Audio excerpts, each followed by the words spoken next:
No, I'm trying to get on this call. Hello? Levon Lewis? Miss Lewis, we can hear you. Oh, good. I didn't know if anybody was there, and I just dialed in on the other number. There. I am here. Lynn, can everyone hear us in Henderson? Yes, we can, Madam Vice Chair. Thank you. I think we'll just wait a couple more minutes and then we'll begin. I couldn't make it to Henderson till I called in. And this is Levon Lewis. No problem, Miss Lewis. They'll call the roll here in a few minutes. Okay.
Okay, I think we are ready to call the meeting to order.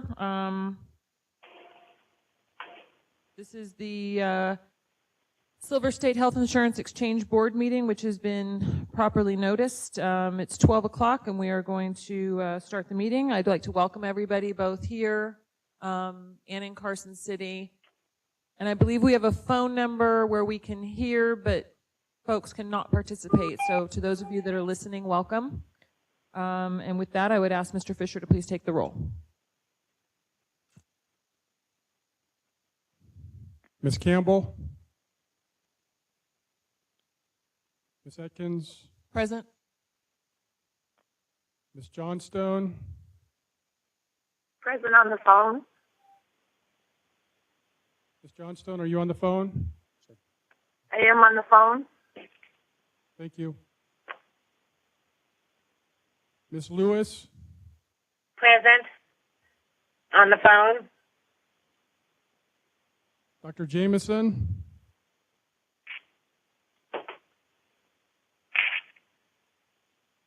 Ms. Kerr?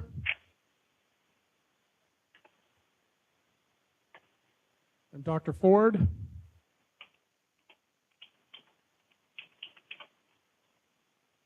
Ex officio, Mr. Wilden. Present in Henderson. Commissioner Kipper.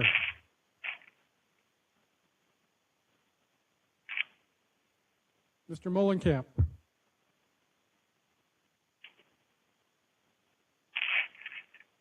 Ms. Atkins, we have a quorum.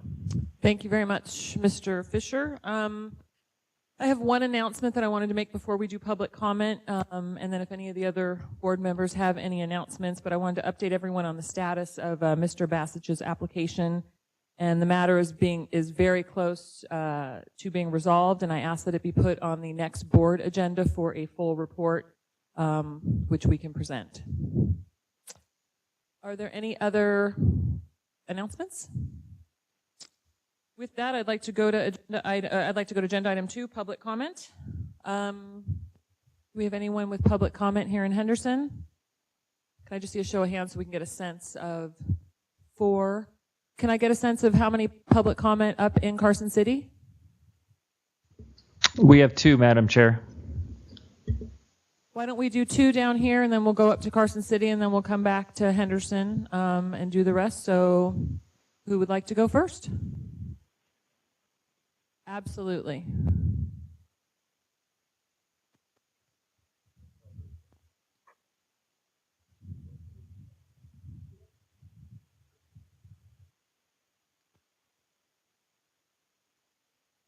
Thank you, and if you could just please again state your name for the record.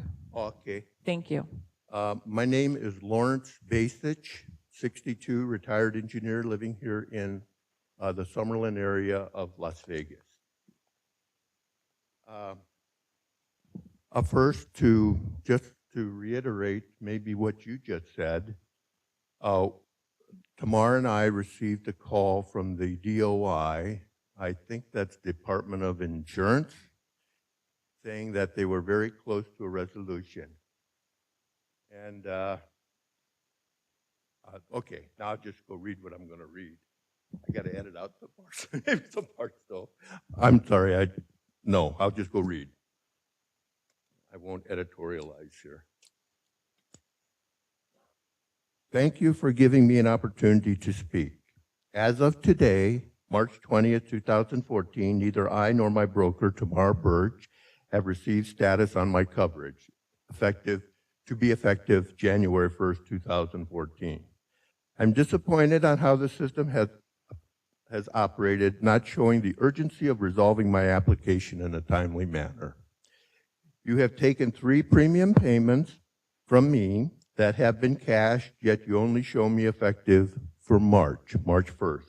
And I do have coverage March 1st on HPN. Okay, effective March with the correct carrier, which I do have, and I just mentioned their name. The one which was the one I elected at my original effective date of 1/1/2014, Health Plan of Nevada. That's what I first applied for. As I'm going through this, I'm afraid I can't read my writing. Okay, well let me just kind of go through it. Yes, I don't know who Xerox is and who Nevada HealthLink is, so if I say something one way or the other, I think that name is interchangeable. But as I have asked last week of the board, there's 3 consumer protection issues in this, especially if I, as a Nevada citizen, has done my due diligence in providing what is required in order to purchase insurance through Nevada HealthLink. In other words, I was looking for answers. Can I just ask you a question? Do you have answers for the 3 questions that I posed last week? Okay, if you do not, then that's okay. If I get coverage in a few days, that's all moot. I am hopeful for the Affordable Care Act as providing insurance coverage, as I know it's important for these citizens who may have had insurance before. However, I am terrified that these individuals have to face an uphill battle just to prove their application has been completed to their guidelines and able to access care appropriately. Thank you very much. That's all I have to say. Thank you, Mr. Basich. Mr. Basich, I apologize. For the record, my name is Tamar Birch, and I'm with Branch Benefit Consultants, and I'm going to read my testimony. There's 11 more days. Unfortunately, I regret to report that the portal has been progressively worse as open enrollment comes to a close. There seems to be a lot of lip service with no resolvable solutions to ensure our Nevada citizens who have enrolled on Nevada HealthLink system and continue to experience undue stress. I'm here not only representing Mr. Lawrence Basich, but I am representing our current clients and consumers alike who still wrestle with the system to make their applications complete.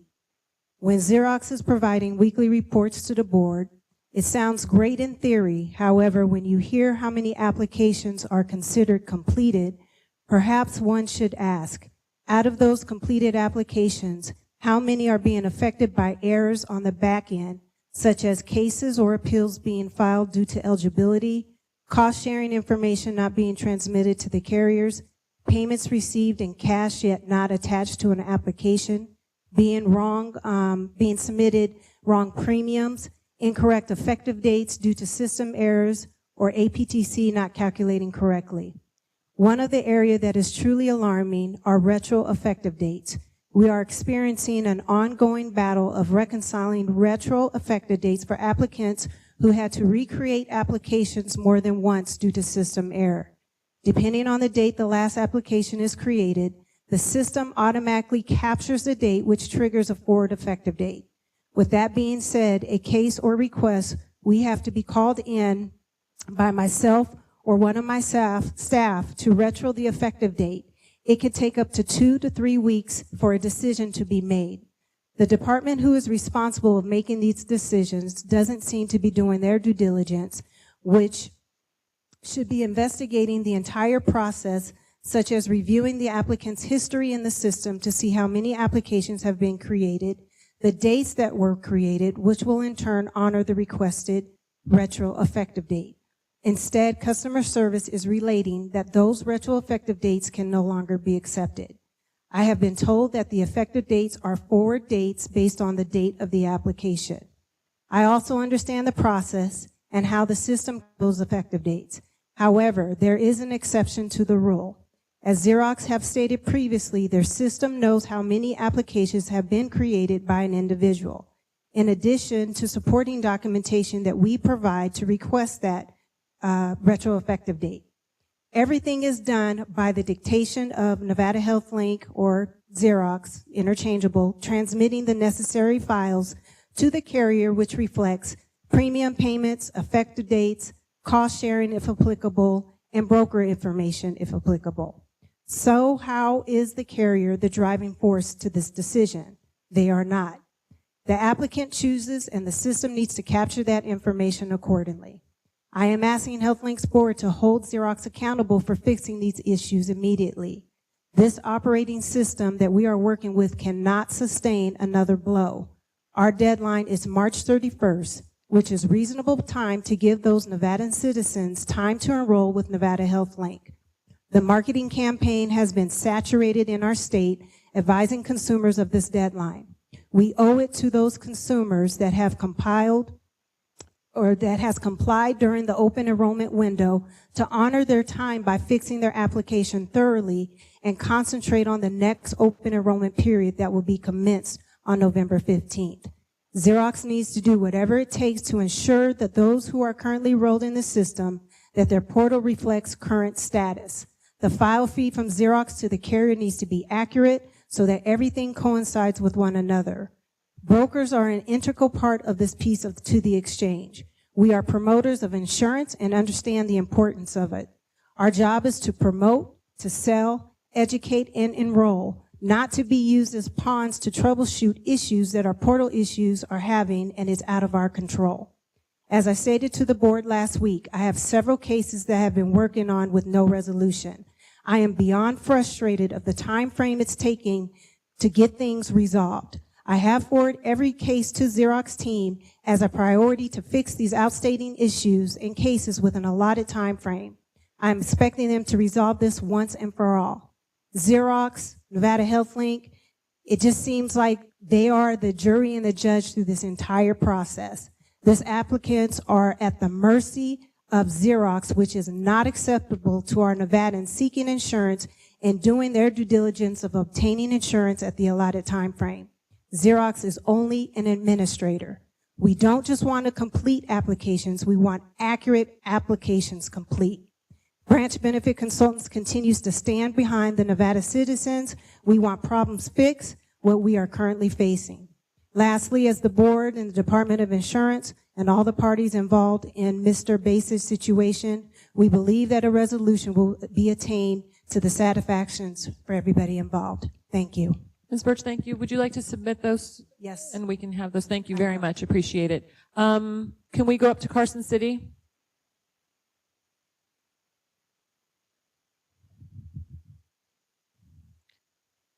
And just a reminder to everybody, we've got a 1-hour meeting and we've got a couple very long matters to discuss. And so we'd ask for everyone to please try and stick to the 3 minutes. I don't want to cut anybody off today. So if everyone could please try and keep to the 3 minutes, I'd really appreciate it. Indeed, I will be brief. My name is Claudia Lamb. I've been here before. I'm the lady whose husband was misclassified as a felon in prison, and it took us 129 days to get insurance because of it. And I do want to say, I don't expect anyone to come forward to help me because there are a lot more important problems like Mr. Basich and people who don't have insurance. So the 3 things I'm dealing with now that I'm actually in the system and I have insurance is that I'm not getting bills, they've lost one of my payments, and my address is wrong with them, and they can't seem to fix it. So the main issue is that the computer system has never recognized the post office box that we have as a legal address, and it'll only send mail to our rural address where the post office simply doesn't deliver mail. We have to use a post office box. And this is the reason why I couldn't do the application online, and I had to do it over the phone. And that was, again, this is all before they confused my husband as a felon. And because now that the Nevada Health Link has our address wrong, our dental and health providers have our address wrong as well. So everything that they send to us goes back to them. Now, I tried to change my address with the providers, but they're not allowed to change my address. Only Nevada Health Link can do that. And they don't, again, recognize my coverage. So we haven't been getting bills. We haven't been getting information about our insurance. I never got anything from Nevada Health Link actually saying, hooray, you have insurance. But the nice folks at St. Mary's, they kept an eye out and sent our insurance cards through to us at our post office box. Delta Dental, they can't do that. They just, it's there somewhere in the electronic void. And, but they were able to give us some information over the phone in case we actually do need to use our insurance. Now, when I called the Delta Dental yesterday, they told me that I'm 2 months in arrears on my payments, which they were supposed to be good through the end of this month. What happened was they took our account, instead of backdating it to the 1st of February, they backdated it to the 1st of January. And then they lost one of our payments. So according to them, we didn't pay for February, we haven't paid for March, and we owe for April. And I'm really I have no way to go online because I haven't been able to set up an account because they don't recognize my address. So I can't pay the bill online. I can't get anything online, and nothing is coming to my house because they have the wrong address. So again, I will deal with this, but this is something that you guys need to know. Just not only are people not getting their insurance, but once we get it, payments are being lost, and the incorrect address that has been an issue since the very first week of October that they still can't fix. So I know you have a lot of things to do today. I appreciate your time. Ms. Lamb, thank you very much. Is there someone from staff up there who can assist Ms. Lamb to try and get some of those issues resolved today? So yes, Madam Chair, we can have an individual sit with Ms. Lamb, and also the team that's designated to deal with elevated issues is here as well. So we will link those two folks together with Ms. Lamb to try to help her get through these problems today. Thank you very much. Any other public comment? There we go. Yes, for the record, I'm Kevin Sampson here in Reno, Nevada, and I'd like the board to seriously consider, this is under item 4 on the agenda today, the special enrollment period for those Nevadans that have attempted to purchase health insurance through the exchange, but because of known technical difficulties, were not able to get their policy in force.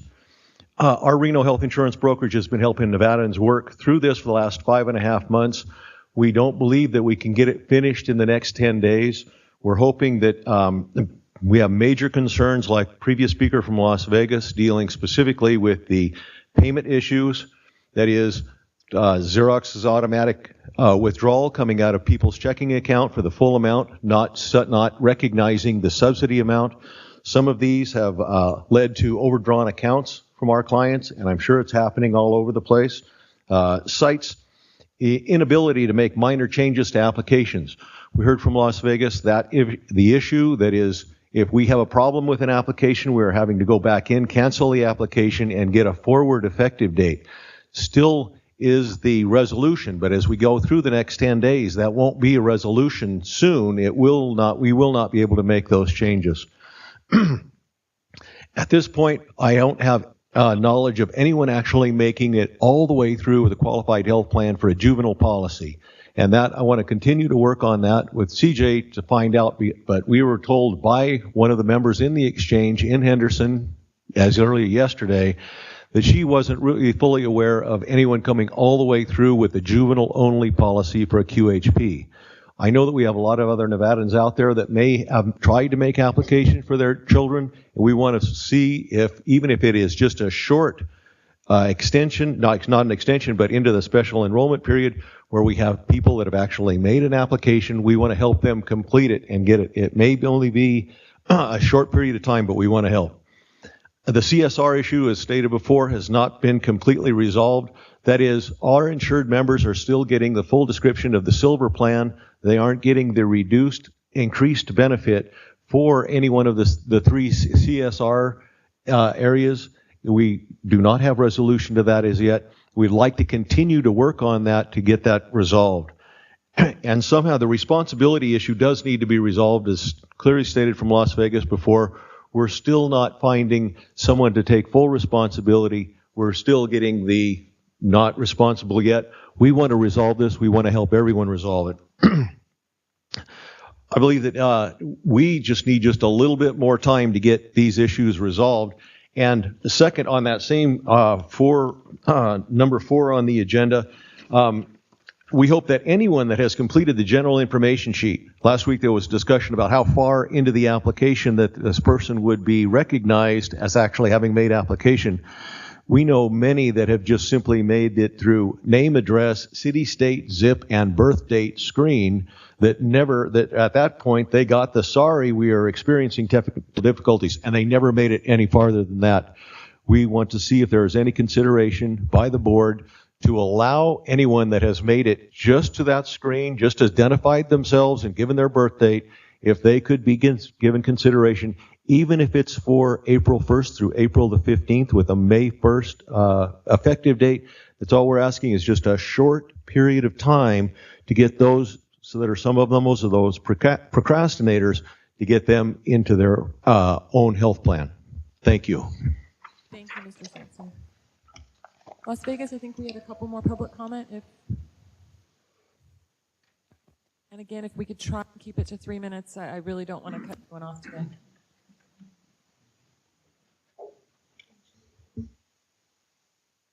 Good afternoon. For the record, my name is Barry Gold. I'm the Director of Government Relations with AARP Nevada. I'm here to provide some public comment on Agenda Item 3, funding or contracting for exchange enrollment. Madam Chair, could you ask Mr. Gold to speak up a little bit? Okay, I will speak into the microphone. Is that a little better? Thank you much. Hopefully. Thank you. I'm here to talk about AARP Nevada urges the board and the staff, when they're looking at contracts for exchange enrollment facilitators, more commonly known as navigators and assisters, to carefully consider the need for these people to provide impartial information and guidance to the people that they serve. And they also do outreach when they are providing the services that they serve, which actually is a requirement of the Affordable Care Act that they be part of it, is they need to have that as the most important thing, is that they be impartial, that they provide guidance and information, and they not be pressured to sign someone up on the dotted line. A per enrollment fee might incentivize them incorrectly to think that we're not going to get paid unless we sign someone up. AARP Nevada has worked with several of the navigators and assisters throughout the state, and they do a remarkable job. And when you're looking at their contracts, to look at a structure of payment for them that would really facilitate, which is what they do, this impartial advice and guidance, so they can tell the people they work with, think about this, talk to your family, decide if this is the right decision for you. A per enrollment fee might be a problem for them, might not allow them to do the outreach that they need to do. When looking at these things, some of the reasons may have been looked at the numbers of people that they signed up. They should not be penalized, because when I've talked to brokers and agents and navigators and assisters, and a lot of people have, it's not I could have signed up more people if there weren't problems with the call center and with the website. I would have signed up more people. So when looking at those contracts for these exchange enrollment facilitators, please consider those aspects. Thank you. Thank you, Mr. Gold. I think we had one other person here who'd like to make public comment. If you wouldn't mind stepping forward and please state your name for the record.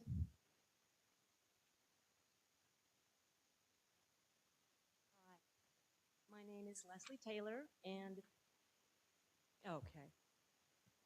Okay, hi. For the record, my name is Leslie Taylor. Oh, get real close. The reason I'm here is that December of 26th, we got our eligibility letter, assuming we were all signed up. I tried from the 27th of December till the 19th of January to go on the phone or on the website to sign up. Absolutely could not get through, though sometimes it was an hour and a half to wait to speak to somebody, and then even to speak to somebody, nothing got resolved, so I got tired. I thought, okay, it's going to calm down. I'll be quick about this. January 20th, I tried again. February 4th, February 8th, February 11th, February 19th. Finally, on February 19th, I called the Lieutenant Governor's office, and Linda was very helpful. Then on February 25th, I got a message from Laura from Silver State, and it started to sort of get resolved. March 5th, I tried it again. Still nothing was happening. Oh, also, I'm so sorry. On January 20th, I spoke to a representative, and she said, okay, if you're not getting anything done, send in a check to the post office box. I sent in a check January 20th. It has never cleared my bank. So, long story short, we are still with nothing. We've got a check floating out there. I just did hand over a check to Mr. Fisher. Thank you very much. And basically, that's it. So everything everyone has been saying, the phones don't work, the website is a joke. I think Xerox should have their feet held to the fire and be anything. I don't think the taxpayers or the state of Nevada should pay one more penny to fix this problem that is primarily a problem that Xerox has created. And I also implore that you do extend the deadline to people so that they're not penalized for something that is completely out of their control. So basically that's it. My problem is minuscule compared to some of these other folks. That's it. I'm done. Thank you. Thank you very much for taking the time to come down here today. Any other public comment? Anything else from Carson City? No, Madam Vice Chair. At this time, I'm going to close public comment, and if we can go to agenda item 3, and I believe that's Mr. Haycock. That is correct. Damon Haycock, Finance and Research. I apologize, Mr. Haycock. I'm sorry. I do have a letter that was sent that we're going to post on the website for part of public comment from the Nevada Association of Health Plans, and it's regarding exchange payment, billing, and enrollment considerations. And I have sent that, I believe, to Mr. Roos and Mr. Fisher, if they can post that to the website for part of the public comment. So wanted to get that on the record. So thank you. I'm sorry. Mr. Haycock, agenda item 3. Yes, Damon Haycock, Finance and Research Officer for the Silver State Health Insurance Exchange. Today I'm going to be discussing the available funding for exchange enrollment facilitators after open enrollment. My report's going to be very brief, and I believe that once it's complete, understand why you do not see a full-fledged report sitting in front of you or on the website. We went back as staff and looked at the available grant funding to take us through the rest of December 2014. And we have found we have been able to allocate funding to continue the exchange enrollment facilitator program through the end of the year. At what level and for how many exchange enrollment facilitators or any navigator entities, we believe that will be discussed at this afternoon's Consumer Advisory Committee, agenda item number 2 on the continued grant opportunities. But we have been able to locate the funding, the grant funding specifically to get this program moving through the next 9 months. And then as far as January, we were asked to look at through February 15th of next year. But as of January 1st, we must solely exist on our per member per month fees that we receive from the carriers.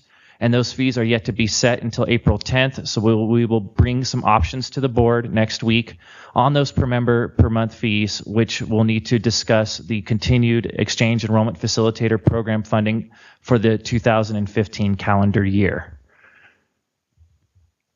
So with that, if you have any questions. Madam Chair, this is Leslie Johnstone. Ms. Johnstone, go ahead. Mr. Haycock, I thought the navigators could not be paid with federal dollars. And Ms. Johnstone, that is correct. Navigators are not authorized to be paid with federal dollars, although enrollment assisters are. And back in January of this year, when we started to see the lowered open enrollment numbers, we requested all of the navigator entities to allow a budget modification to utilize the grant funding versus our operational funding dollars. and we renamed the navigators to enrollment assisters. And how we were able to do this without any issue was because the Nevada Division of Insurance has classified and certified all exchange enrollment facilitators the same. So a certified application counselor and a navigator and an enrollment assister all have to fulfill the same requirements to be able to perform the same duties. So at this time, we are fully running off of grant funds for our current program through the end of this month, and we will be able to continue running on grant dollars through December 31st, 2014. Thank you for that. I would just suggest that going forward, we just refer to it as the assister program and not reference the term navigator. Are there any other comments or questions from any board members? So it sounds like, Mr. Haycock, that the Consumer Assistance Subcommittee meeting, which is going to meet this afternoon at 3, will then have the information, more detailed information about the funding, and is that committee being asked to make a recommendation to the board here for next week to approve grants for whichever organizations the Consumer Assistance Subcommittee feels we should go forward with? Is that where we are? So my understanding, Ms. Atkins, again, Damon Haycock for the record, is that is accurate. There is an assessment of the navigator entities, or enrollment assister entities, as we are now going to call them, for the first open enrollment period that will be brought to the Consumer Advisory Committee for discussion.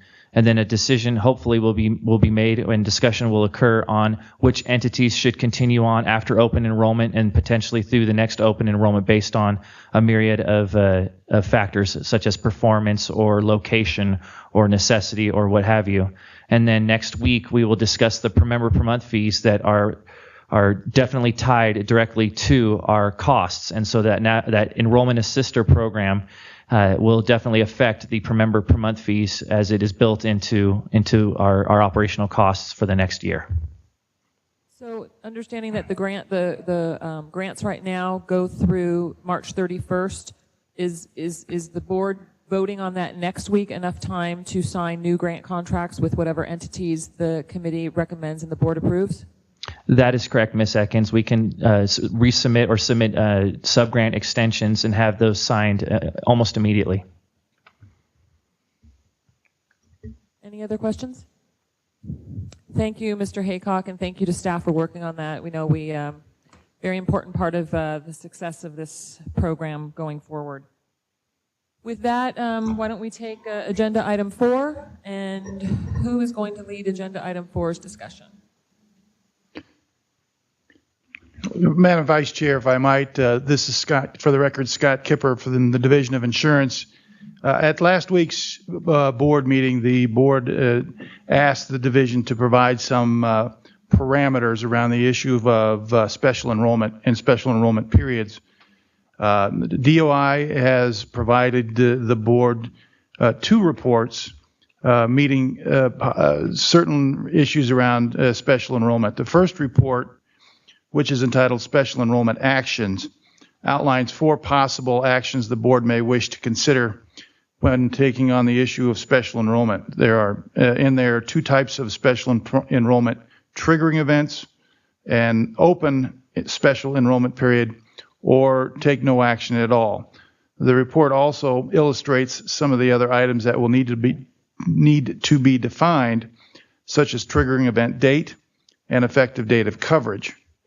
There's a second report, which is entitled Special Enrollment Factors, which outlines 8 factors the board may wish to consider when deliberating about special enrollments, such as discrimination, marketplace disruption, the capabilities of Xerox, and other contributing yet unknown issues. Now, on this, the development of these 2 reports was undertaken by staff, led by very capably by 2 of our very key staff members, which is Alexia Emmerman and Adam Plain. Mr. Plain is here today and will be able to answer questions or provide a much more in-depth discussion on the issues surrounding special enrollment actions and special enrollment factors, Madam Chair. So I would be happy to answer any questions, or if you'd like to direct questions to Mr. Plain on the information that you have in front of you. Thank you very much, Mr. Kipper, and thanks to your staff for preparing all of these documents. I don't know if it would be helpful for the board to have Mr. Plain maybe just generally go through the items, or in a summary format. I mean, we did get the materials and have reviewed them, I believe, but it might help just kind of in an outline summary form, and then we can ask questions. Mr. Plain, are you prepared to do that? Certainly, Vice Chair. For the record, Adam Plain, Nevada Division of Insurance. Going through the two reports, beginning with Report 1, Special Enrollment Action, the divisions laid out 4 considerations that the board may wish to make regarding special enrollments and how they can be accomplished potentially. The first 2 are very similar. They're related to the board declaring a special enrollment triggering event, which effectively becomes the catalyst for individuals to request special enrollment periods. The difference between the 2 really depends on the federal regulation paragraph under which the special enrollment triggering event is declared.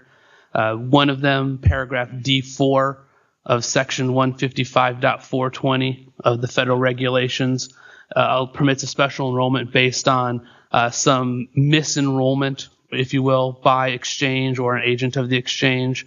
And paragraph D9 of the same section allows an enrollment for an exceptional circumstance, which a recent memo from the Centers for Medicare and Medicaid Services has defined that can include a technical error on behalf of an exchange.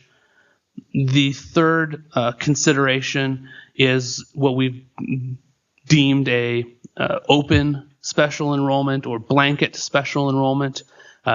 Based on DOI's takeaway from last week's board meeting, it seemed like, or our understanding was that that was the type of special enrollment that the board was wishing to consider, that the board would declare a special enrollment period to be occurring, and that any individual who met the criteria would come to the exchange and be able to effectuate enrollment vis-a-vis that special enrollment period. That's slightly different than options 1 and 2, where the board defines the triggering event and it still requires individuals to make the proactive step of requesting the special enrollment period.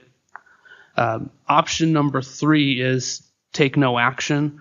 That's presented because section 155.420 already provides guidance for how to declare and adjudicate and administer a special enrollment period on an individual by individual basis. So no action by the board would really fall back to those federal standards. The board could still declare special enrollments for individuals who show that their circumstances warrant it without necessarily having to consider some of the other factors that might revolve around declaring and defining a triggering event or an open special enrollment period. And if you'd like, I could take questions about that report now before moving on to the second one. Thank you, Mr. Plain. Madam Chair, this is Leslie Johnstone. Ms. Johnstone, go ahead. Could you go over the first option under paragraph D4 again? I'm not clear how that would work. Certainly. The first option and the second option are very similar. The paragraph D4 special enrollment triggering event would basically involve the board of the exchange defining that a triggering event has occurred, and it would require that the board state to the specific definition of the triggering event, meaning misenrollment or intentional unenrollment by the board or the exchange or an agent of the exchange has caused this triggering event. How did that unenrollment occur? What are the factors that surround that would have to be clearly defined. Once that's been defined and declared, then anyone who wishes to avail themselves of the special enrollment triggering event could request a special enrollment of the exchange. And because that triggering event has already been defined, they would be presumably granted the special enrollment pursuant to that triggering event. The report outlines a few different considerations that would have to go into that.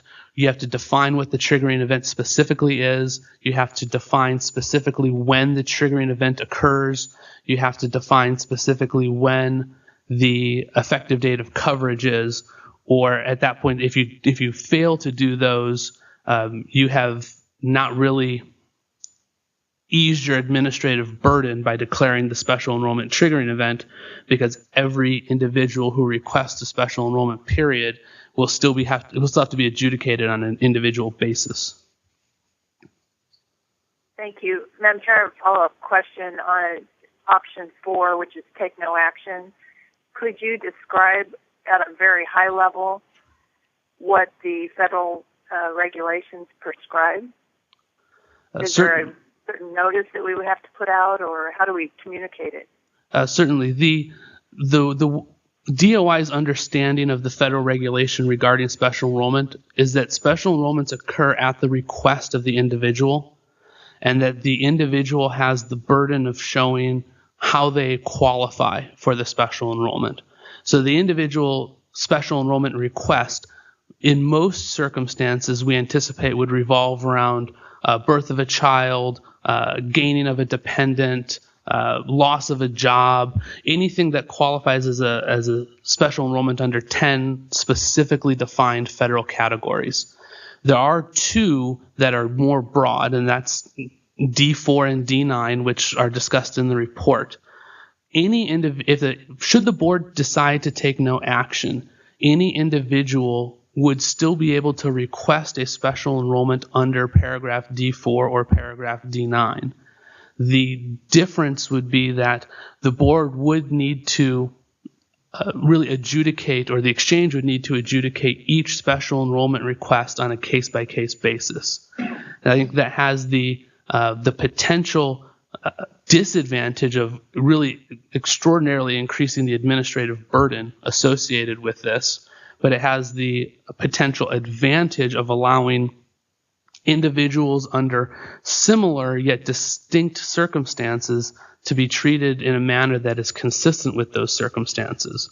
Whereas any sort of blanket triggering event or open enrollment or special enrollment declaration may not effectuate a proper resolution. And that's kind of covered more in the second report. Okay, thank you very much. Thank you, Mr. And I think one of the things we actually talked about at the last, Lynn Atkins for the record, one of the things we actually talked about at the last board meeting is I think the board also wanted to know how many people were in each of these groups as we start evaluating what our options are. So I don't know if Xerox is here to present that information, but how many people are in the filled out an application, eligibility determination, picked a pamphlet, haven't played. So I've got those underlying questions, which for me would help me analyze what we want to do. And secondly, the capacity issue that we keep going back to. How would this work? Is the system capable to handle some sort of a special open enrollment period that we might want? I don't know if the other board members, if that's something that we want to hear about now, or if we want Mr. Plain to go through these special enrollment factors and then have Xerox talk. I'd like to know what's going to be helpful for everyone on the board to analyze this. Madam Chair, this is Leslie Johnstone. As one board member, I track pretty well with the factors report, and I would be very curious to hear from Xerox on the points that you raised. And this is Lavon Lewis. I would too. I can track pretty well on the special enrollment factors that I have here. Ms. Lewis, I'm sorry, I did not hear your request. Oh, I would like to hear from Xerox. Then, Mr. Plain, if you can stay put, because I think we're still going to have lots of questions for you. But if there's a representative of Xerox, I believe, who's here, come on down.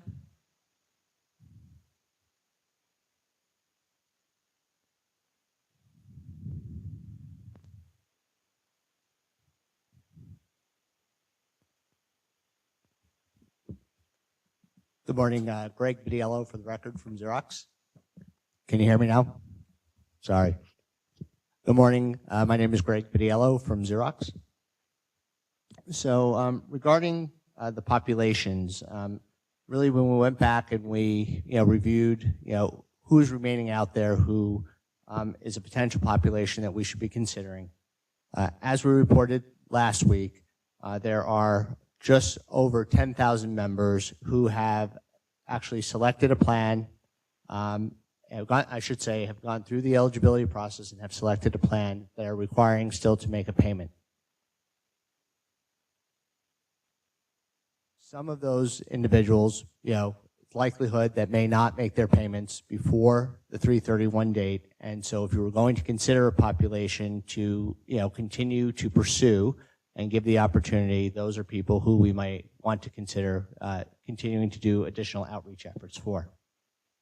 The second population that's out there are the people who have gone through, completed the eligibility process, but have not completed the shopping experience.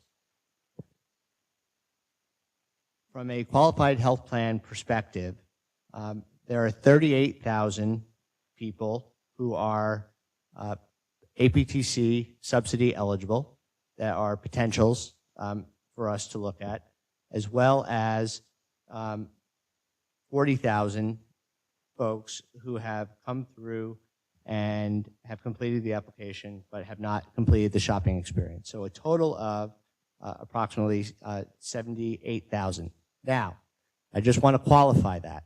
Of that, we know there are known duplicates in the system, and I don't have for you today, what the exact duplicate number is at this point, but just want you to be, as we're thinking about the total numbers, it's some percentage of that are true individuals. And can you go back one step further? Because I think there's also the discussion of anyone who filled out an application and got kicked out of the system at the very beginning or at any point. So what's that number? Can we go one step back, and what's that number?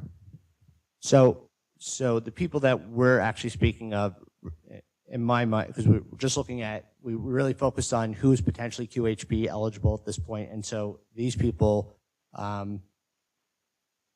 have to get that number for you, actually. So I think on the last report, that number was somewhere in the vicinity of 300,000. Does that sound somewhere right? And again, that's just started the application. Does that sound right, or is my memory failing me? So there were a total of 300,000. I can go bring in the information if you give me 2 minutes, and I'll be able to walk you through.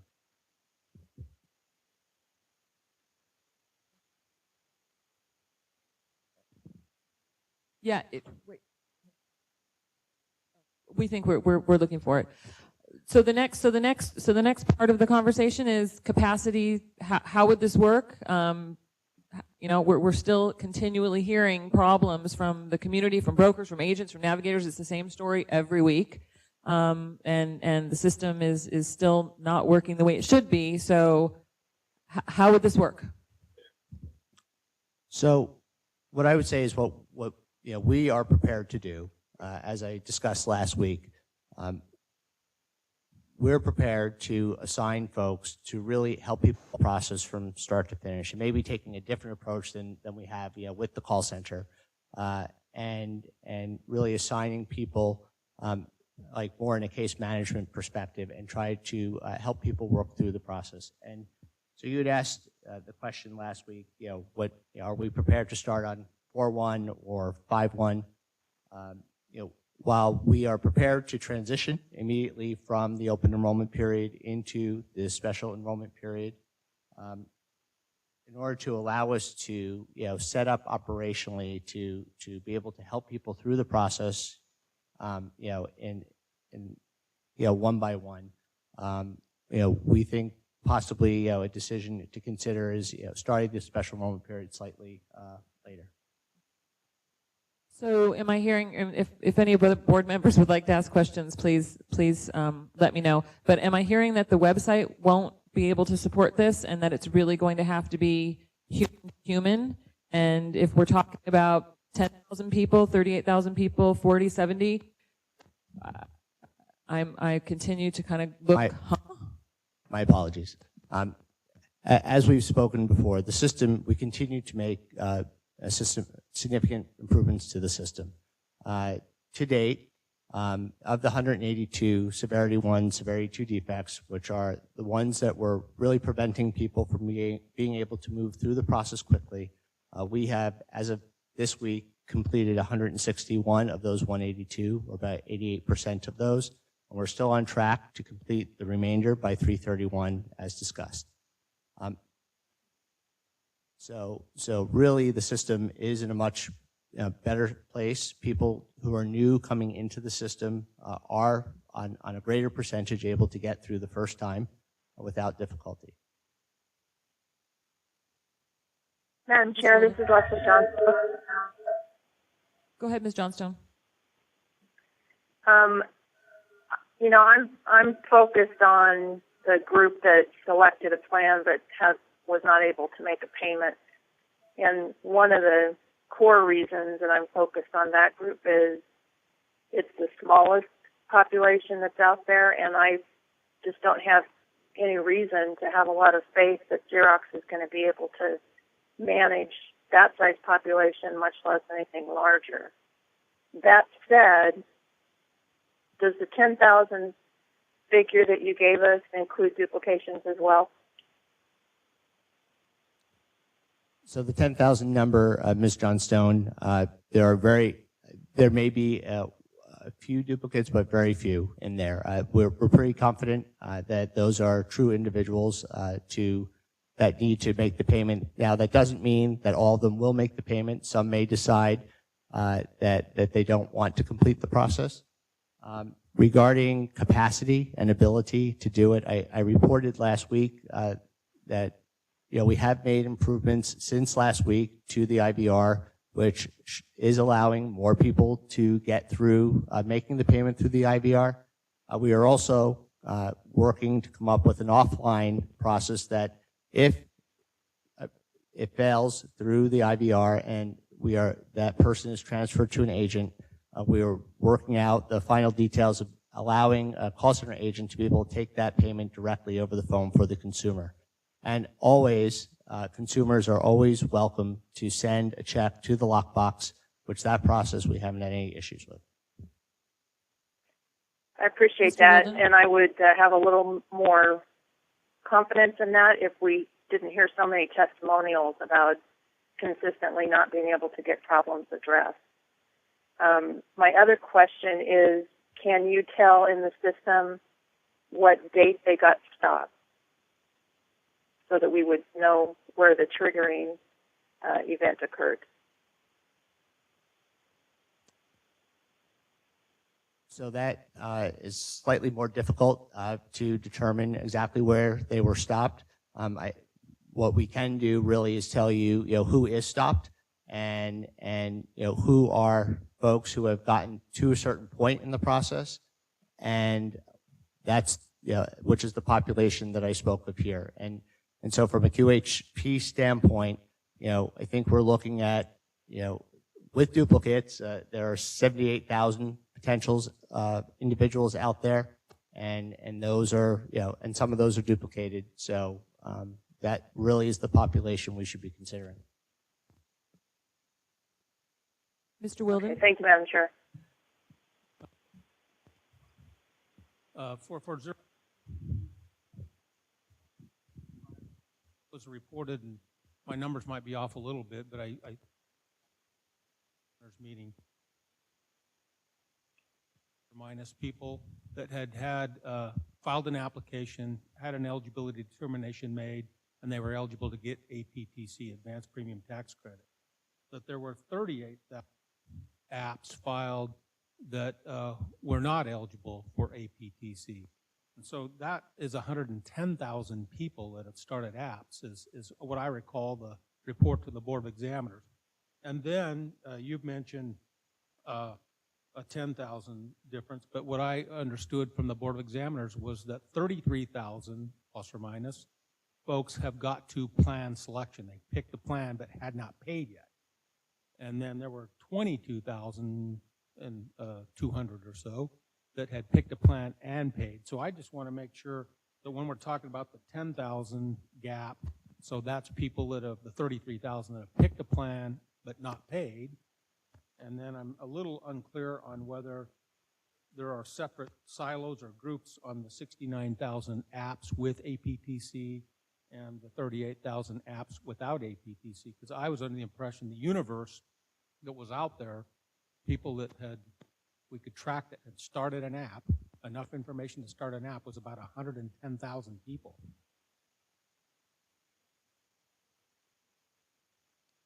Okay.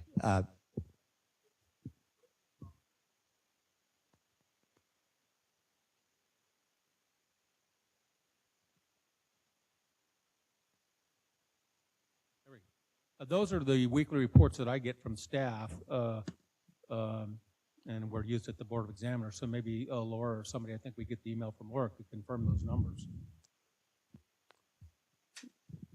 For the record, Greg Vidiello again. So first I'd like to address, I'll address the 10,000 first. So the 10,000, so I'll start off, as you indicated, the 33,000 individuals are people who completed the eligibility process, had made a plan selection, and either paid or didn't pay. So that is the total population. Of that 33,000, 22,000 have actually completed their payment and should be fully enrolled. The difference between that are the 10,000 population I first spoke about that are the ones who have to still make the payment to complete the enrollment process. So that's a correct statement. Moving on down to the first question you asked regarding the total population. There of people who had completed the application process, and I apologize for not reporting it in this way. It's really close to the 110, really it's 112,000 as of today with current numbers.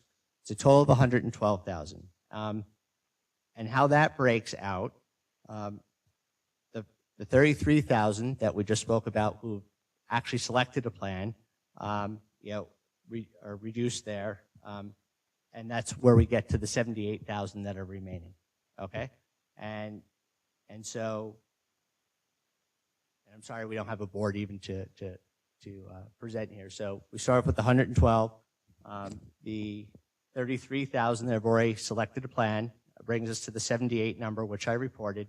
And then of that 78,000, there are 38,000 that are QHP potential with APTC subsidy, and then the remaining are the 40,000 who are QHP but no APTC. And that's the true walk and breakdown of the numbers.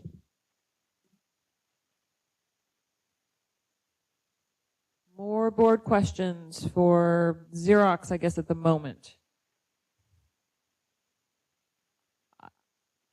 I think I just have one. I guess I'm still not comfortable or satisfied. I'm not sure what the word is. That any of these large groups of people are going to be able to get processed through the website, through the call center, through whatever means that I'm still not really clear on. I don't.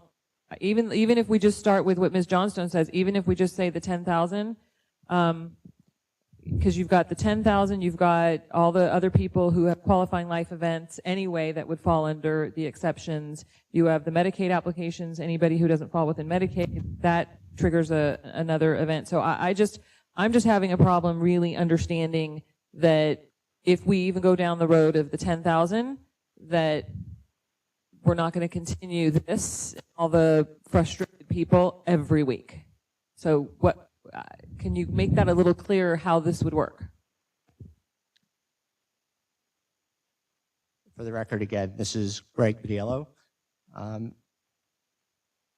Really what I guess we're suggesting is that, again, we're continuing to make improvements. I understand completely there continue to be specific issues that clients have, and we're working with those clients through our special cases unit to try to resolve them. We still have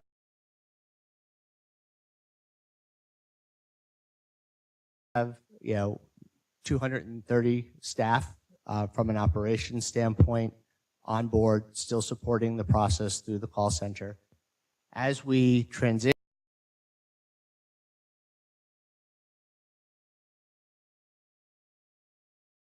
our development staff are not focused on trying to fix the 182 defects that were out there that were preventing people from getting through the process. We would work and team those people up to deal with, as we encounter issues, that they're on call to help us work through any issues that come up. Ms. Kerr?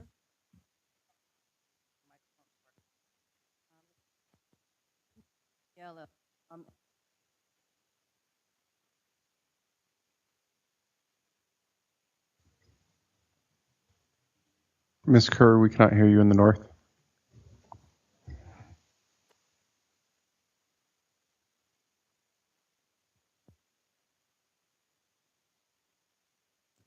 So we have 230 people just in our operations side to handle, as I reported, a potential of 78,000 applications plus 10,000 payment. Ms. Kerr, we cannot hear you in the north. If you could repeat the question. And I cannot hear you on the phone. This is Leslie Austin. This is Lavon Lewis. I can't hear you on the phone either. Can you hear me? Yes.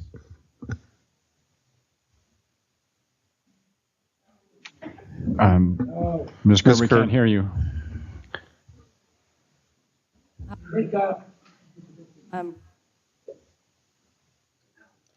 There's a block. If Greg can repeat your question, I don't think it's a microphone. I think there could be a block in that corner of the room because that's the same place Barbara was sitting last week. You can ask your question, and if Greg, you could repeat the question before answering, that would fix it. Thank you. Don't you think it would be incumbent on Xerox to get more staffing in place now in case we declare a special enrollment period, so that they can take on the capacity of even 78,000 people? But I do have a bunch of opinions that I'd like to put to the record, but it's not really a question. The only questions I have is regarding their capacity and what they plan to do. Ms. Kerr's question is asking about Xerox's capacity, and shouldn't they right now consider increasing staff for a potential of 300,000 people through the special enrollment, or even the 78,000 people that she's just concerned and has a question about capacity, a continuing question about capacity. So, Ms. Kerr, to answer your question directly, the reason I mentioned the 230 staff is to show our ongoing commitment. As you know, we started off with somewhere in the neighborhood of 55 staff, and we have significantly ramped that staffing up. What I would say is we work with Mr. Fisher in the exchange to determine, based on what direction the board decides to go, to review, to ensure that we have adequate staffing to deal with whether we go after the 300,000 or the 78,000, and define the process, and we will put the correct number of staffing in to make sure that we meet the demand. I have a follow-up question on that, actually. I mean, I think one of the things you said earlier is that folks who are new to the system are having an easier time getting through the system, and that might be the case. I'm not sure that I agree with that from what I hear. But even assuming that's the case, if the problem is trying to help people get through the system who have tried to get through the system, we're talking about either 10,000 or 78,000 people who are in the system who are going to be those challenging problem cases. And so I just, again, I don't see how the numbers work out. I know you guys have increased staff significantly based upon the initial projections, but now we've got 250 people and we're getting, 1,000 people, not even 1,000 people enrolled a week. I think it was 670 last week. I don't, what you're saying, I don't see computing and to how it's not just going to be another frustrating experience for consumers. Ms. Atkins. This is Leslie Johnstone. I would have to concur. It's taken Xerox 6 months to get the 20,000, a little over 20,000 enrolled, and even at 10,000, that's half of that in 60 days, even if we go out that far. So this is a stretch no matter which option we look at. And Ms. Atkins, this is Damon Haycock for the record. Ms. Fellhaber is here from Xerox, and wishes to add to the testimony. For the record, this is Judy Fellhaber. And to support what Mr. Vitiello has said, I believe what we should pro-offer as Xerox is a written plan, Ms. Atkins, to make certain that we address your issues regarding staffing and how we would accommodate the volume. We can do that by way of statistics and indicating which applications have cleared the system, as well as the staffing required to walk individuals through the system as well. So if you will allow us the time, I believe we can present that to you, and that, I hope, will help you to be more comfortable that Xerox can manage the capacity coming through in a special enrollment period, also helping you to predict which type of special enrollment you may consider. Lynn Atkins, for the record, I appreciate the offer, and that's basically what we asked for last week, though, was for to discuss this week. We talked about last week needing to understand the options we had for special enrollment periods, and we wanted to know what the numbers were so we could kind of marry these two and see what the best movement forward was. And although we have some numbers, we don't have a plan. I think I specifically asked, we need a plan. And I don't really hear a plan. This is Judy Fellhaber again, and I will work with... This is Lon Lewis. Keep interrupting. I'm sorry. Ms. Lewis, go ahead. Well, I think that I would agree with you. We certainly need a plan, and I think being able to see a plan would give us a little more, perhaps not much, but a little more confidence that we would be able to manage some numbers during any additional open enrollment that we may decide upon. So I think that it is essential that we see how they would plan to serve, 5,000 people, 10,000 people, whatever the number may be, and what time would be allocated for each of those individuals, depending on the level of difficulty their particular situation may warrant. So I think that's essential. Thank you, Ms. Lewis. I want to continue questions either for Xerox or for Mr.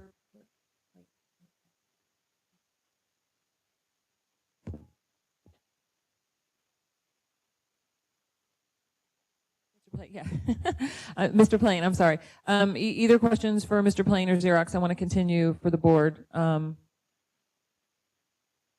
Wilden?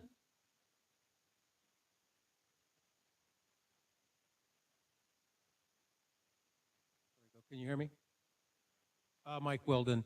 So I guess I understand a lot of the frustration. Again, I don't have a vote here, but as an ex officio, just doing some quick math, I mean, I think it's really important to ensure that people who have attempted to get insurance have an opportunity to finish the process. And so whether we're talking the 78 or the 10, I mean, we need to make a decision here.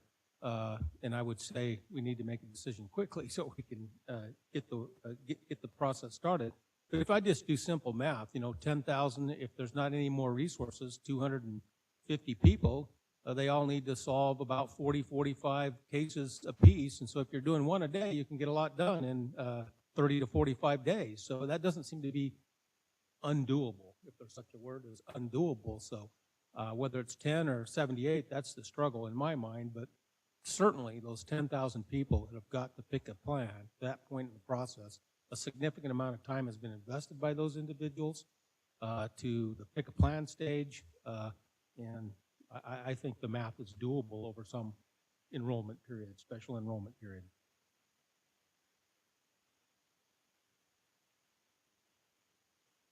Any other questions or comments, Ms. Kerr? Did you have a couple comments you wanted to make, or?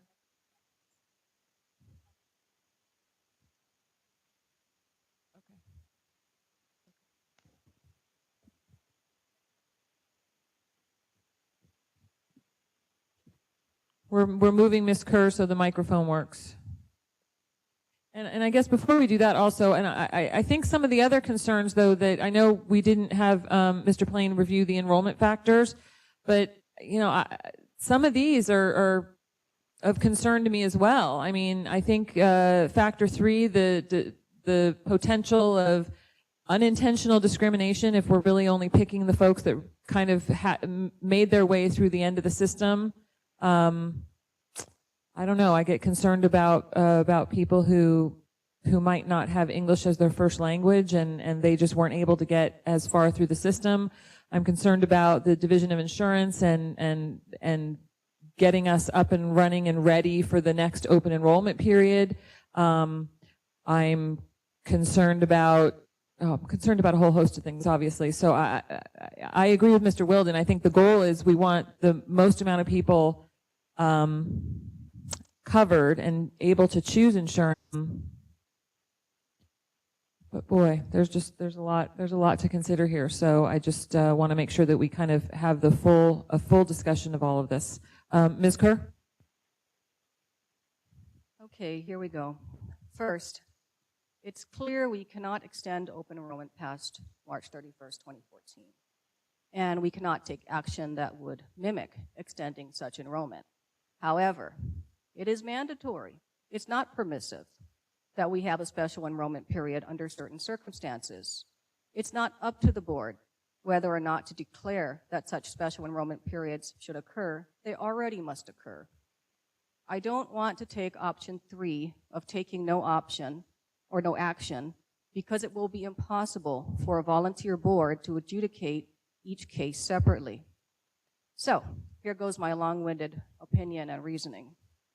The board must have a special enrollment period under 45 CFR 155-420 sub A and sub D4 and sub D9 for individuals who failed to enroll during open enrollment where such failure was unintentional, inadvertent, or erroneous on the part of the consumer. The second part of D4 is unquestionable. There have been errors by Xerox constituting continuing technical difficulties. Thus, only where a consumer intentionally did not enroll because, for example, they did not or could not pay for the premium, or if they were intentionally procrastinating, then such failure to enroll during open enrollment could not be said to be unintentional, erroneous, or inadvertent. In all other cases, the consumer should be given a chance to enroll, and I would argue to you, must have a chance to enroll. So,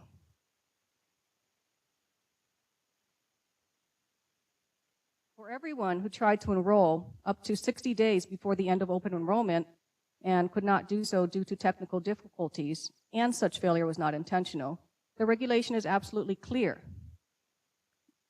What the question that we're looking at is, what is the earliest step in the process of the application? Can we say that the failure to get coverage through the exchange was not intentional?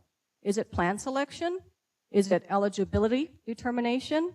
After reading through DOI's factors and reflecting on this for a while, I would think that putting in plan selection or putting in eligibility determination as the only triggering events would have a discriminatory impact on persons like myself, on minorities, on persons like some of my family members, people who do not speak English as a first language, and who may have stopped at an earlier step in the process. Perhaps some people, like a lot of people in my family, those who are not as educated. We've heard from Xerox that they cannot figure out where in the system most people stopped, except for some persons who were stopped at a certain point. Xerox's inability to identify where people stopped in the system is not a part of the federal requirement.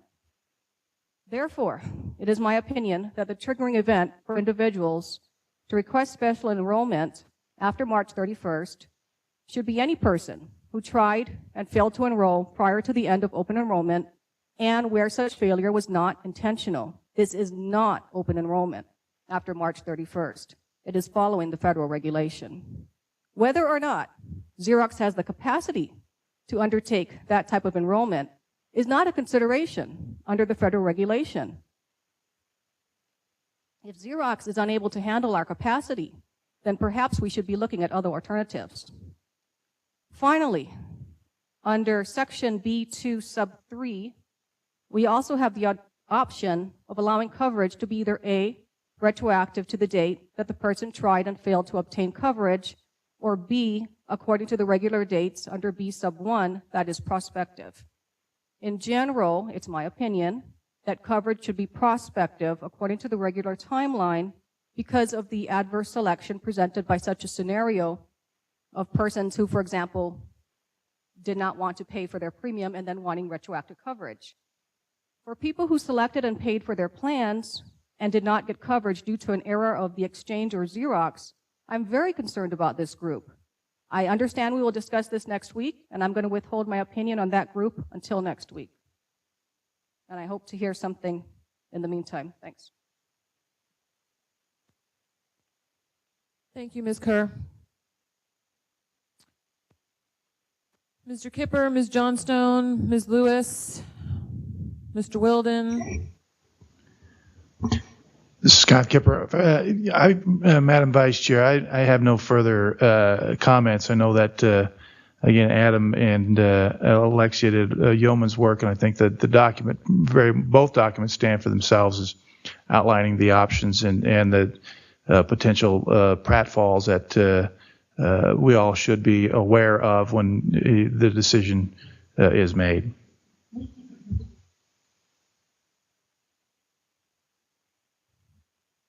Ms. Johnstone, Ms. Lewis.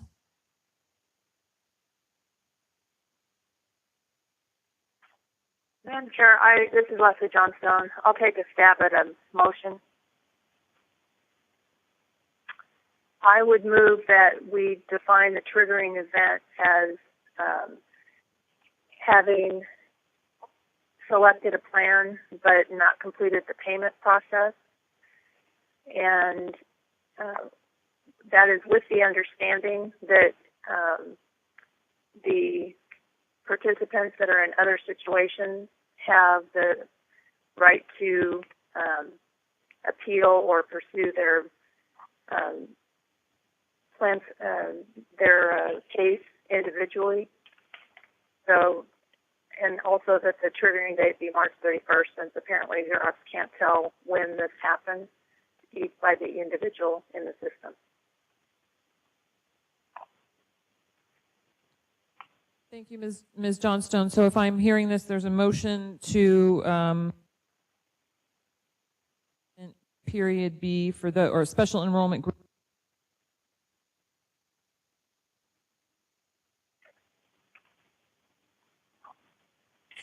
It would basically be option 1 under the DOI report. The triggering event would be that they were able to make a plan selection but not complete the payment process.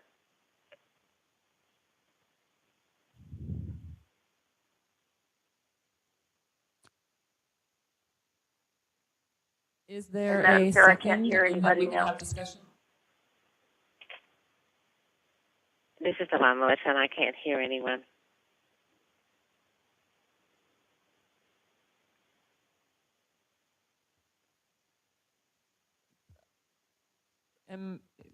It doesn't sound like we have a second for that. Ms.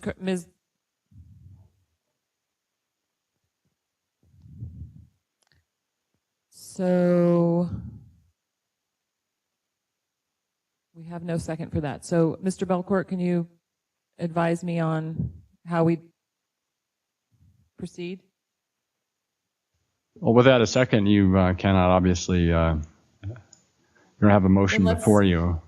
And then you can either entertain another motion or move on to the next item, or it's up to you. Thank you.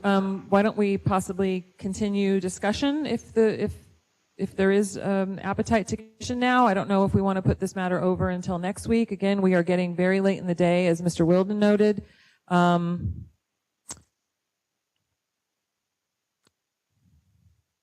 Ms. Kerr, did you want to try a motion?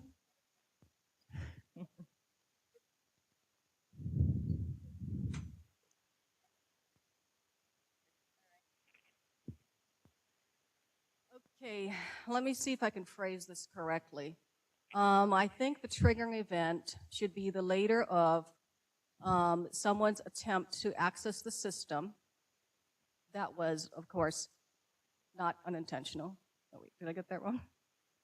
Someone's attempt to access the system or Xerox's error, because there are some times when there's a month delay between Xerox's error and someone's attempt to access the system. I don't think it should be based on plan selection at all, because that is discriminatory.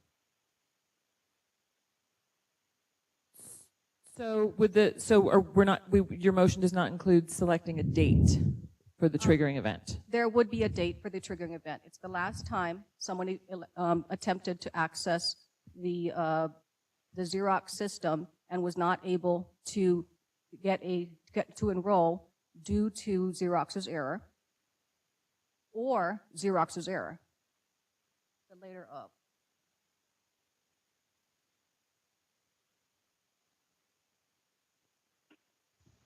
So thus, if someone never attempted to put in an application during open enrollment, they wouldn't be able to enroll. If someone attempted to put in an application during open enrollment, they would be able to get into special enrollment. And I think that you have a large group of people who are in this category, and you need to make plans to deal with them. Because I think that any other type of choosing a triggering event that's earlier will have a discriminatory impact on persons, such as myself, who are minorities, or those who are less educated or less able to access the healthcare or access brokers, or our EEFs, whatever we're calling them. And so that was my long-winded recommendation.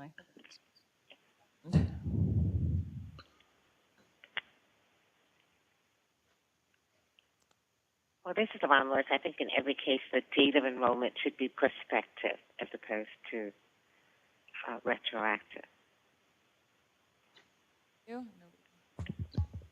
Ms. Lewis, we cannot hear you.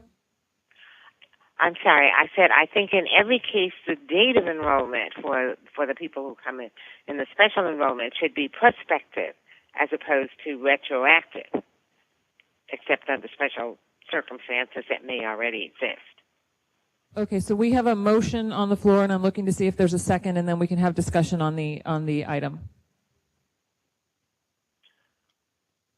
I'm not quite sure I Lynn Atkins, I'll second. Her motion. I think her motion was that we would have an open enrollment that would include the people who had attempted to go through the process and haven't made a payment, and the people who started the application but weren't able to complete it due to a computer error or an error generated by Xerox.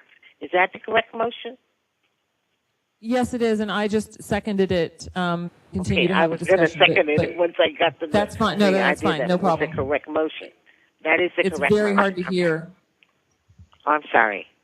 No. It's very hard to hear, and I'm screaming in the microphone, which is why people are hearing me at the moment. Okay, so we have a first and second. Can we have some, do we have discussion from board members, voting and non-voting board members? Well, I would just like to repeat the statement that I made earlier, that I think the enrollment date should be prospective for these people rather than retroactive, because of the possibility that's identified somewhere in one of these documents of, adverse selection and how that could affect the carriers. This is Leslie Johnstone. What is the estimated number of people that would fall in these categories? Ms. Johnstone's asking what the estimated number of people that would fall within this category be.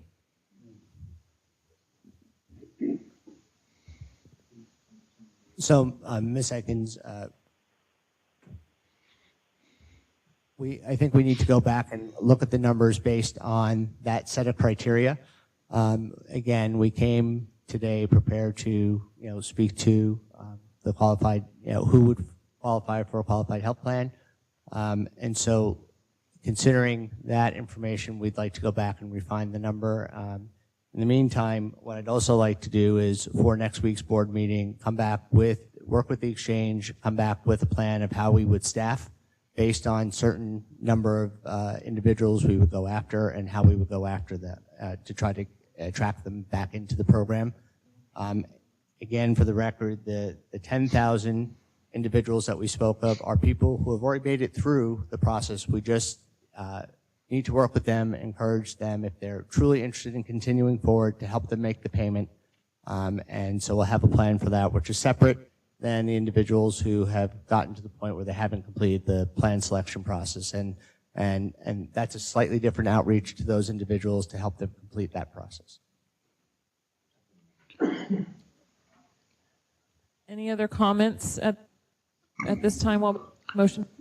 Madam Vice Chair, this Yes, is Mr. Kipper, and then Mr. Wilden. Thank you. I just want to make sure and ask for clarification. If we're suggesting that the qualifying event is when an individual no longer attempts to sign up, and that took place in the middle of January, the qualifying event triggers a qualifying or a special enrollment period.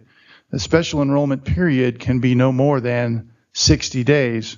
So in that situation, that individual who ceased efforts on January 15th would not have the luxury of accessing a policy during the special enrollment period because that period of time would have already elapsed. I want to make sure that that is everybody's understanding. No, I don't believe it is. I believe that would be the second.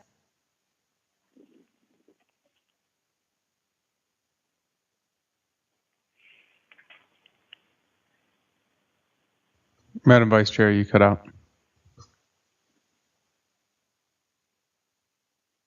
Still no audio.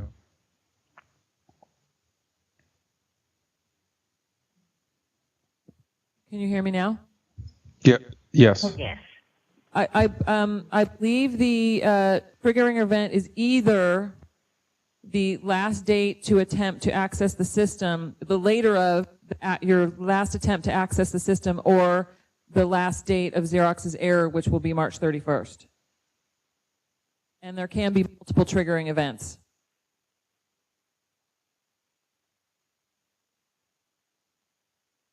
If there's questions or concern or No, discussion but items, let's continue. For the record, Scott Kipper, thank you for that clarification on the motion.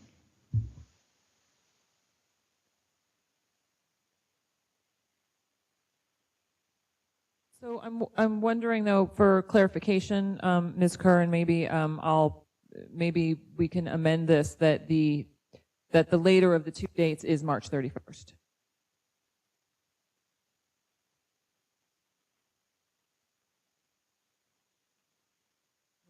We need to get in the microphone.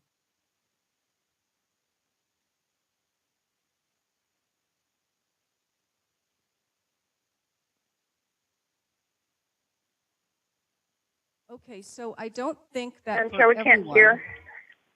For everyone, the last, what I see is that there are multiple triggering events. So for example, somebody tried to apply on November 21st. They tried to access the system on December 21st. They tried to access the system 2 days ago. They tried to access the system anytime in the next 11 days, and they're not able to get through, or they're not able to enroll due to technical difficulties. They have their triggering event is the very last one of those. Or if Xerox makes an error subsequent to that, that would be the last triggering event. For everybody, the last triggering event is not March 31st, and that's just reading through the statute.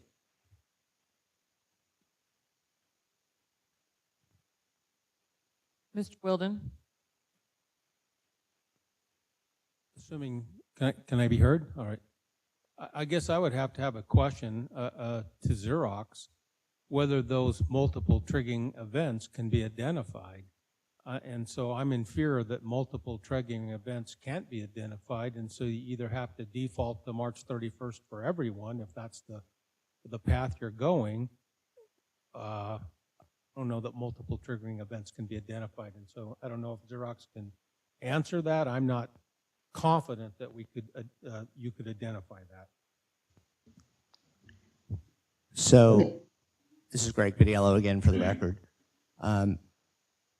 When people are calling into our call center or we're touching the system, to process a paper application, all of those items are tracked by date in the system. So we could generate a report that would allow us to identify, each consumer who came into the process by date, and I think we could get to the question you're asking.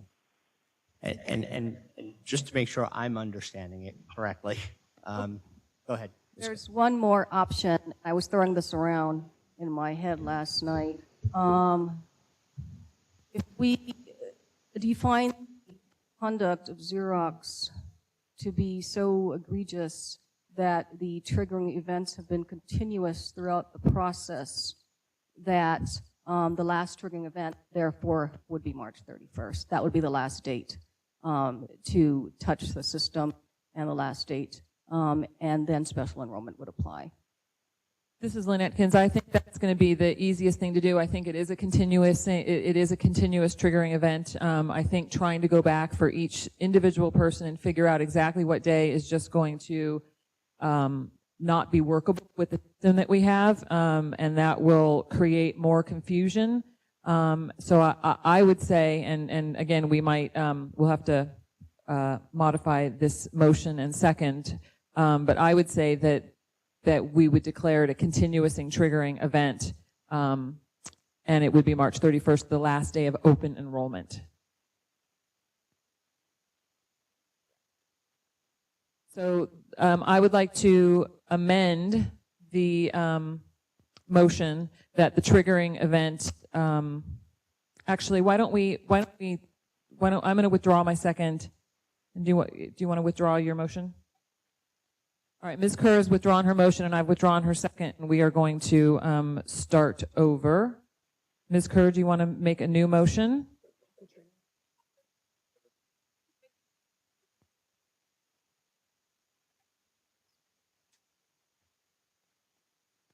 The triggering event under the federal regulation would be the last date of open enrollment, because that is the last date of Xerox's errors, and that would be March 31st. And I don't think we need to declare a special enrollment because it's already in the regulation. Do we have a second from either Ms. Lewis or Ms. Johnstone with the current motion pending? So is this option 4 in the DOI report? This is No, it's not option 4, because option 4 is each individual would be have their own triggering event. This would be option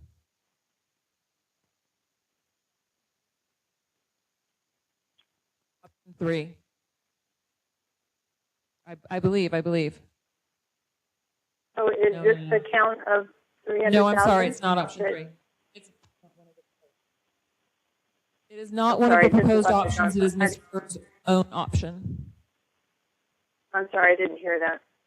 It is not one of the defined options. It is Ms. Kerr's option. So it's declaring. It's not. It is just establishing a trigger. Reverse question: who would not be able to qualify for this special enrollment? Anybody who has not attempted to enroll. Anybody who has not attempted to enroll before March 31st. Would qualify under special enrollment. That's a question. Anybody who attempted to enroll during open enrollment and was not able to would qualify under this special enrollment period. And the triggering event date is March 31st. Is this the 300,000 people then? Potentially, yes. I think we're still waiting for exact figures on that. Yes. So with those clarifications, is there a second? This is Yvonne Lewis. I second the motion. Ms. Lewis has seconded the motion. Is there further discussion?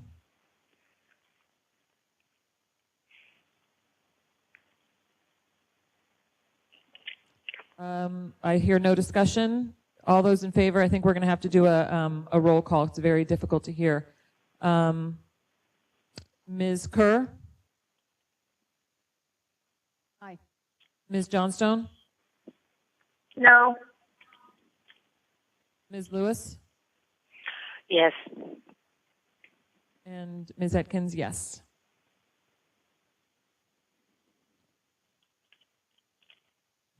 Thank you, everybody, for that. I think what we are going to need at the next meeting is Xerox's plan to handle the special enrollment period. We'll bring the plan. Thank you. And with that,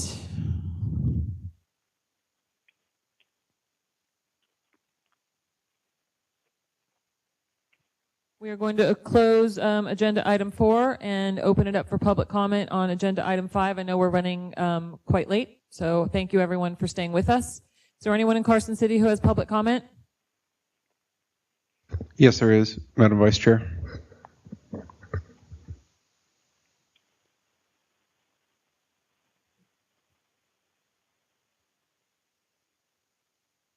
That button? Can you hear me now? My name is John Collier. My NPN number is 254-5207. I am a broker. Good afternoon, Mr. Kipper. Commissioner Kipper. Thank you. It's a pleasure to be here. I want to make a few brief comments. I've been dealing with this deal since October 1st. And I have to tell you that the software and the programs that are in place are starting to work very nicely. They're working very fast. When this first started, my business partner and I timed how long it took one page to turn, and that was 2 minutes and 50 seconds. Now, that's improved very dramatically, and people are being able to get on the site and get it done. And I have done over 50 of these applications. I have about half of them still in process because there's still problems that creep up and still come at the whenever a person's getting ready to do a plan selection, or they're getting ready to make a payment, or the next problem is when they pay for a plan, it's getting their credit card processed and getting the money sent to the carrier. Now, I'm a broker, so I can work both sides of the street. I can work with the Nevada Health Link, and I can work with the health carriers themselves. And I'm appointed with 3 out of 4 of them. The reason I'm not appointed with the 4th one is because they will never talk to me and never send me appointment papers, and that's the Nevada Co-op. Now, that being said, I would love to be appointed with the Nevada Co-op, but their plans are one of the most expensive plans that I've seen in this whole situation. Now, I have to tell you that if we could get these problems resolved, we can get these 300,000 people that you guys are talking about that have not been able to signed up. If this thing had worked properly from day one, we would have had far more people signed up than that 300,000 people. I'm telling you. I deal in Walmart every day for 4 hours, and I sit there and man a kiosk for Humana, and I represent them as their broker in that setting. And I am able to deal with both Medicare and with the under age 65 marketplace. And this exchange has been just a nightmare for people to try to deal with these issues. It's getting a lot better, but it's still not where it needs to be. And from my standpoint as a broker, I want to compliment each of you who are board members for this tremendous undertaking that you've taken to put this thing in place. But it's still going to take a long time to get this thing straightened out, and hopefully we'll have it straightened out as a community and as a state for next year's open enrollment period. And I'm delighted with the vote that you just took extending this period that people can sign up, because it's not their problem that they can't get on the exchange. It's Xerox's problem, or whoever your software vendor is, that they can't get into the site to make their payments and get this job done. So with those comments, I want to close, and I want to thank you. I want to thank Commissioner Skipper for his Trojan's job of what he's doing. I want to thank C.J. Bowden for his outstanding job that he's doing, and my good friend Dennis Belcourt, who is also the commissioner or the lawyer for our dairy commission, who I'm a dairy commissioner and serve on that particular board. So I just want to thank all of you for what you're doing, and I want to compliment, most of all, the people down in the call center in Las Vegas. The Xerox has done a tremendous job in educating those people, so they're finally getting all on the same page, and that has been a major issue also. So with that, I would like to conclude. Thank you very much. Thank you very much for your comments. Anybody else in Carson City? It does not appear so, Madam Vice Chair. Looks like we have one person in Las Vegas.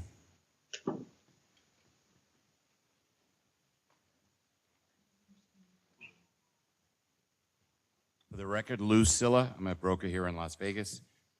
Just really a question on the special enrollment period. It's been my experience that old cases cannot go through. I mean, and I even have emails from their engineers who've been very helpful, trying to have one specifically from December that they've tried to change the date on, and it's just not working. So I have to start a new case.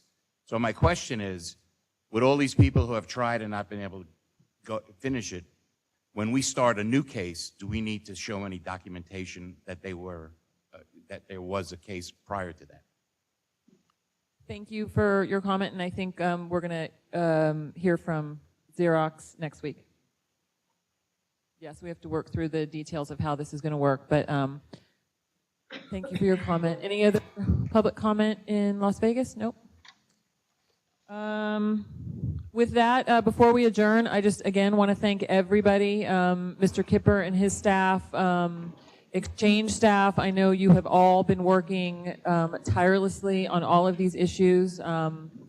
Belcourt in the AG's office, DHHS, and Mr. Wilden and his team. So again, staff including our new leader, Mr. Fisher, and all of the board members for taking all of their time to work on this. And I just want to thank everyone for participating in public comment and everybody caring about the issue. And we're gonna get there. Thanks.